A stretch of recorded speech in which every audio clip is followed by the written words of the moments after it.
Hello my dear friends, you're on the Military Summary channel, and today we will discuss the situation in Ukraine on the 5th of June of 2023. Today we have a lot of very interesting updates, so let's start. And of course, the most interesting and the most important updates are coming from Vremevka tactical bridgehead, the territory between Novopol, Velika Novoselka, Novodonetska, Kremenchuk, Staromlinka.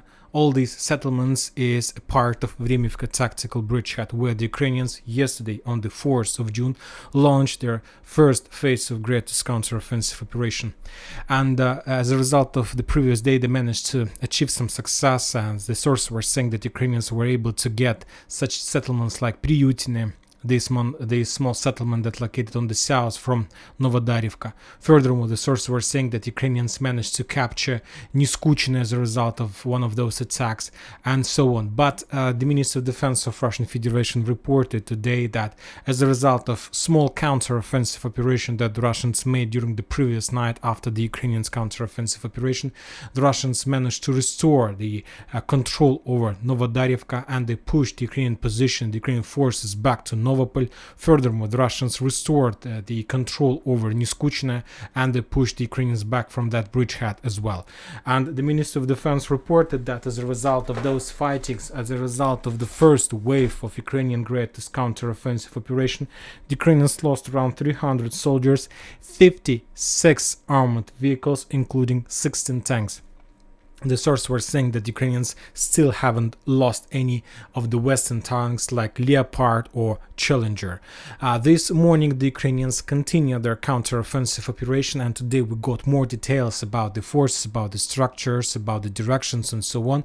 And yesterday we discussed that there were a lot of strategically reserved forces were involved in that operation, and today we got more details, more updates, and currently the Ukrainians on this bridgehead use 3 brigades. 31st Brigade, this 31st Brigade, we are moving this brigade in direction of Velika Novoselka, because this brigade is responsible for attack of the Ukrainian forces on the, let's say, Niskuchna, Starozhova, Bogdanova bridgehead. So this is their area of responsibilities. As you can see, very short area, but anyway, this is their area of responsibilities.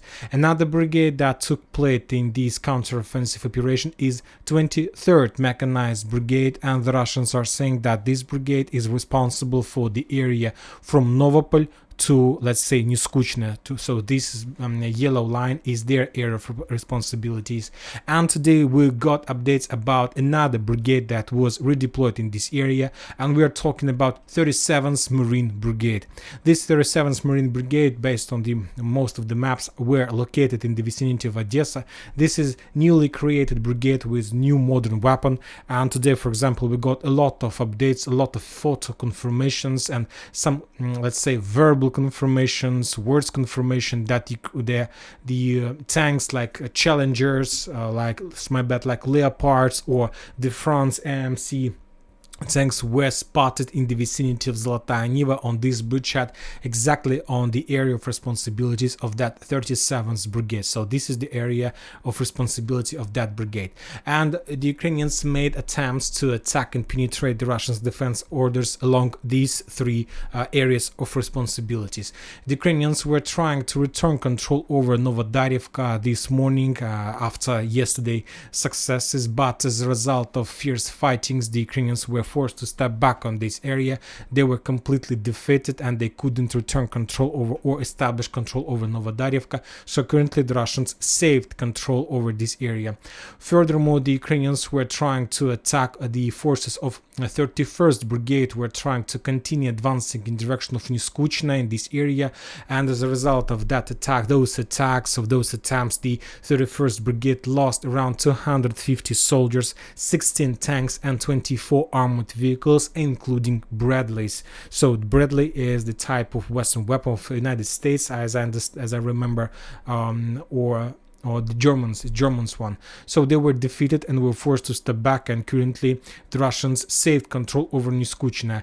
Another attempt the 23rd Brigade took to made in direction of the hill that located on the west of Starozhovo, this one. So the Ukrainians, and currently there are still fierce fightings in this direction. This is the hill in this area, and this is strategical tactical position, and the Ukrainians are trying to capture this bridgehead, this area, and if they can do this, of course they will be able to establish visible control over every single settlement in the vicinity of this hill. So currently the Ukrainians are trying to push in this direction. By 8 p.m. of the local time, we haven't received any updates about any success of the Ukrainian forces on that direction. And now we are going to one more thing that we need to add to this map is river for better understanding of the situation. So from Velika Novosilovka to the south there goes a river. Let's add the arrow to Staromikhalovka. So this is the river, and as you can see, yesterday the Ukrainians made a lot of attempts to attack the Russian forces on the western bank of that river, and starting this morning the Ukrainians made another attempt, but the main focus the Ukrainians had on the eastern bank of that river. And to tell the truth, and the Russian sources confirm this information, that Ukrainians managed to achieve some success, that they were pretty successful in those attacks.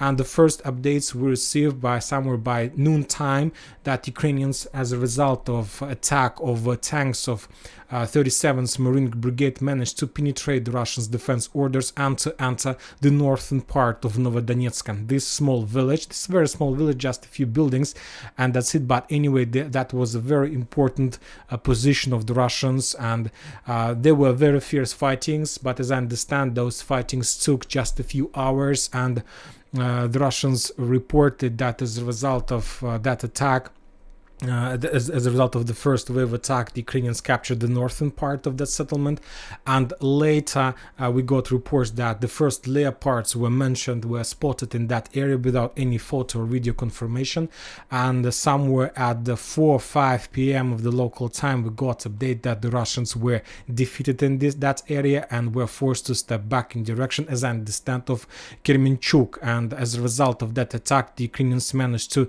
capture the entire settlement, and currently the Russians are saying that Ukrainians are trying to develop the bridgehead in this area and to make some kind of reorganization, and they will continue probably to advance further to the south or else.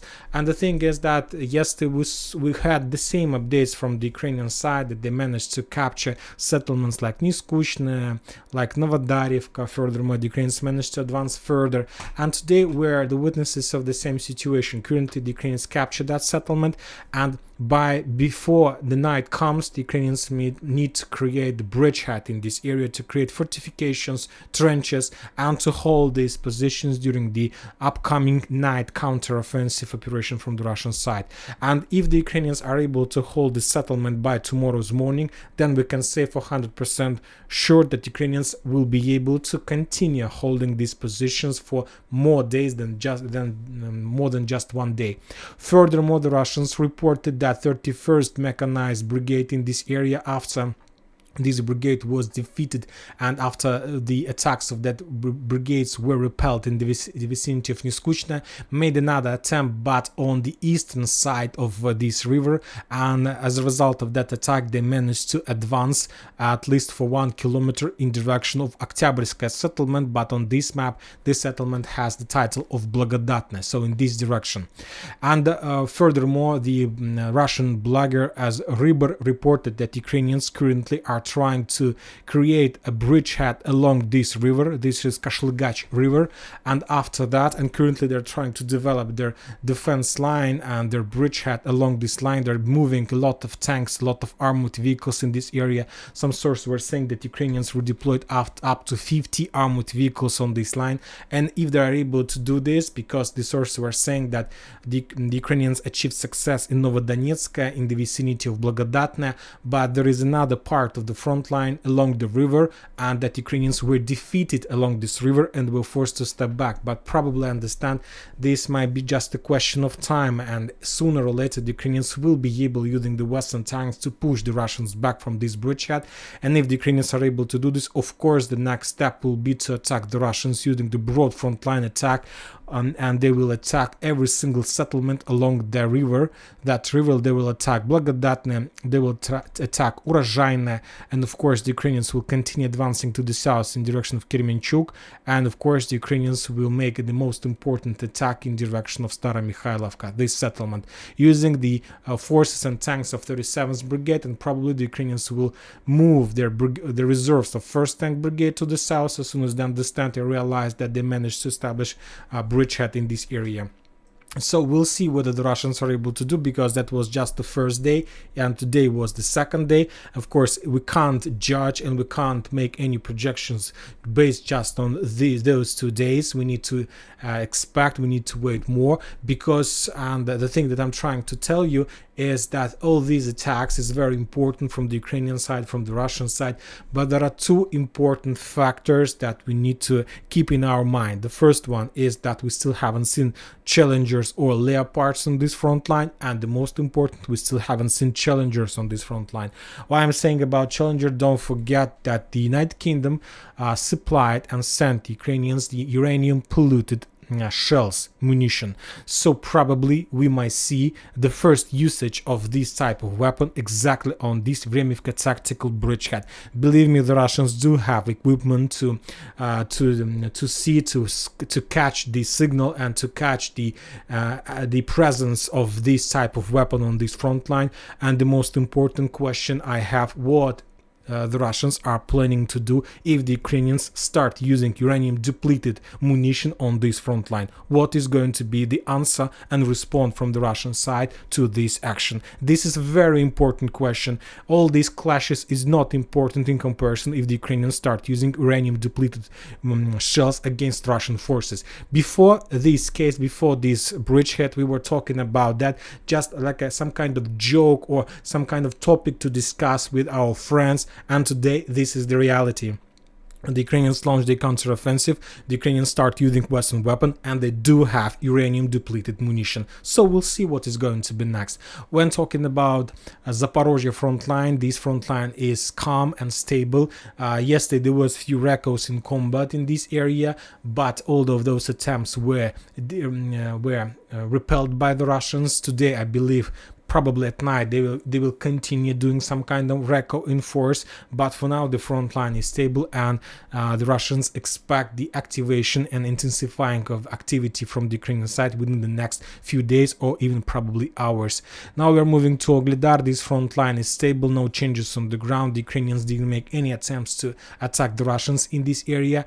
When talking about Marinka and Donetsk front line, as we discussed in the previous video, the special units Akhmat with support of 5th Motorized Brigade and 150th Motorized Division managed to capture almost the entire central part of Marinka, and currently the Ukrainians controls just the eastern outskirts, western outskirts and the western part of Marinka, but there are not many buildings left, and I believe that the Russians with this speed, with this tempo, will be able to capture Marinka even probably by the end of the next few weeks, or probably by the end of the next week or something like this, if the Ukrainians are not going to find a solution or are not going to make something new on this front line. Now we are going to Avdiivka, to Donetsk front line. Today we got also a lot of updates from this area. If you remember, yesterday the Ukrainians made at least 2 attempts to attack the Russian position. One of those attempts was from the line Tonenko-Sever in direction of Vodyane, and the second attempt was made in direction of Opytne. The Ukrainians in the vicinity of Opytne was got under the artillery fire and were forced to step back, but the forces who were attacking Sporne, who were attacking Vodyane, achieved some success, and today the Russians are saying that they were forced to step back from the trenches and fortifications that were located on that hill, and currently this hill, these forest lines are under complete Ukrainian control, and now from these positions, these positions are located on the hill, they can attack the Russians on this area, and currently the Ukrainians got some initiative in this area. The Russians continue shelling and attacking Ukrainian positions in Vremevka and Kurakhova. Kurakhova is a railroad station, and probably the Ukrainians were moving some forces from 23rd Mechanized Brigade from Pokrovsk in direction of Kurakhova, and that's why the Russians were attacking this area heavily, and they tried to control this area, not to allow the Ukrainians to be flexible and mobile. Furthermore, the Russians attacked positions of the Ukrainians in Berdichy and Avdiivka itself. And the Ministry of Defense reported that as a result of fierce fightings on Donetsk front line, the Ukrainians lost 425 soldiers and 15 armored vehicles. As you can see, very interesting numbers. For example, one more time, on Zaporozhye, South Donetsk, and mainly on the Vremevka tactical bridgehead, the Ukrainians lost 300 soldiers, and when talking about Donetsk front line, the Ukrainians lost 425. We see that probably the clashes on this front line is heavier and there are more actions in this area, but because of the fact that we are all used to this situation, we don't mention and we don't pay attention to these numbers, and the actions in the vicinity of Vremevka tactical bridgehead are very heavy, so that's why we are paying this area more attention. But probably this is even more important area, at least when talking about numbers, about the losses of soldiers. But when talking about armored vehicles, we see that yes, the Ukrainians lost around 56 armored vehicles on the Vremevka tactical bridgehead in comparison with just 15 armored vehicles on Donetsk front line. So of course Vremevka is much more important for the Russians, as I understand. Now we're going to Bakhmut. There were also a lot of updates. The Russians attacked for the third time in a row the positions of MO Depot of 24th Mechanized Brigade, and probably later the forces of that brigade made a small offensive operation in direction of Mayorsk with the usage of 4 tanks and 2 armored vehicles, but the Russians repelled those attacks and the Ukrainians were forced to step back. Very interesting updates are coming currently from Bakhmut, and as you can see, there are a lot of icons in this area. The most important update came today in the morning, and the head of Wagner Prigozhin reported that as a result of counter-offensive operation, the Ukrainians managed to penetrate the Russian defense orders and to enter the Berkhovka, this small settlement on the northwest of Bakhmut. That was the first update, and of course if we take a look at this bridgehead, we see that still there is nothing to worry about and to panic when talking just about this separate case, because as you can see, probably the Ukrainians were able to develop their attack along the water, along the Berkhovskaya lake and the railroad ways, and basically this is just a regular artillery bag, and to tell the truth, I will not jealous anybody who entered this artillery bag, because anything that entered there will stay there for a very long time. So from this perspective, I don't see any risk of that attack from the Ukrainian side. The Russians left their positions, moved in direction towards more reliable. The Ukrainians entered the artillery back, and I believe that they were completely destroyed. But also today we got another 2 important updates from the south of that bridgehead and from the north. The Ministry of Defense of Ukraine reported that as a result of fierce fighting and storming operation, the Ukrainian forces of the 3rd Assault Brigade Azov managed to develop their bridgehead in the vicinity of Klishchiivka from, let's say, 100 meters to 700 meters, and this is a very powerful development on this side of the bridgehead. Another offensive operation the Ukrainians made from the Orekhovo-Vasilievka in direction of Paraskovievka, and the Ministry of Defense reported that as a result of that attack of Ukraine, the Ukrainians managed to develop their bridgehead from 200 meters to 1,600 meters. Of course, it's up to you to believe or not this information.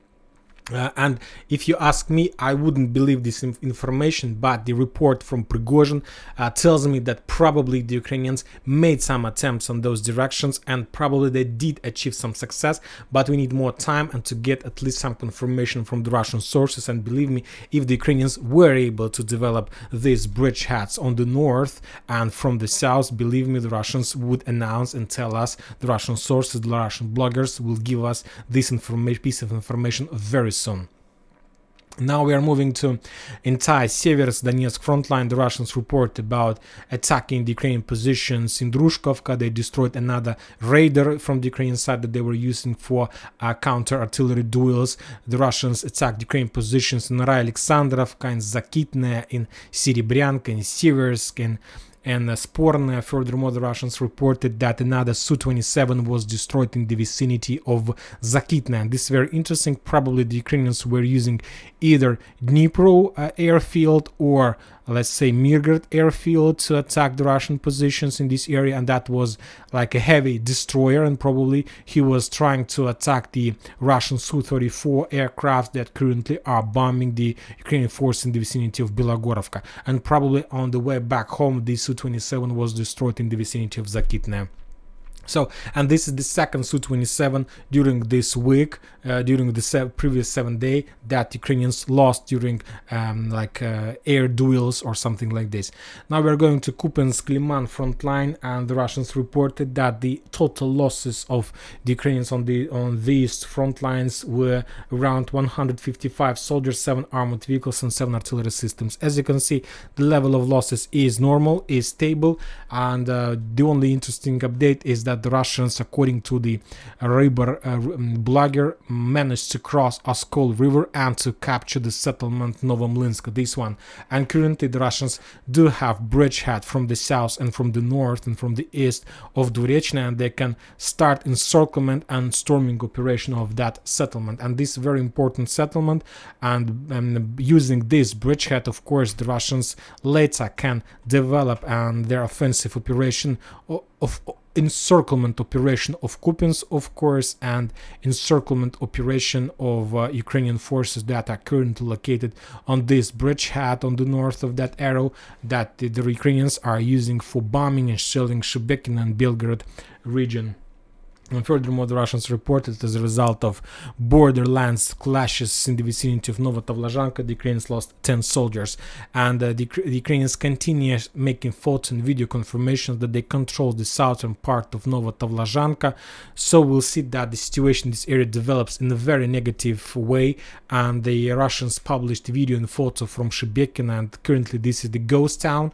People left the settlement and people returns to the settlement just for one purpose, to get their bags, their things, and then they run away from the settlement. And of course, we understand that this is another catastrophe, another disaster, and the Russians understand that now is summer, but winter is going to come very soon, and of course they need to give people chance possibilities to return back home, but for these purposes they need to create a barrier and to push the Ukrainians as far as possible from the combat line in this area.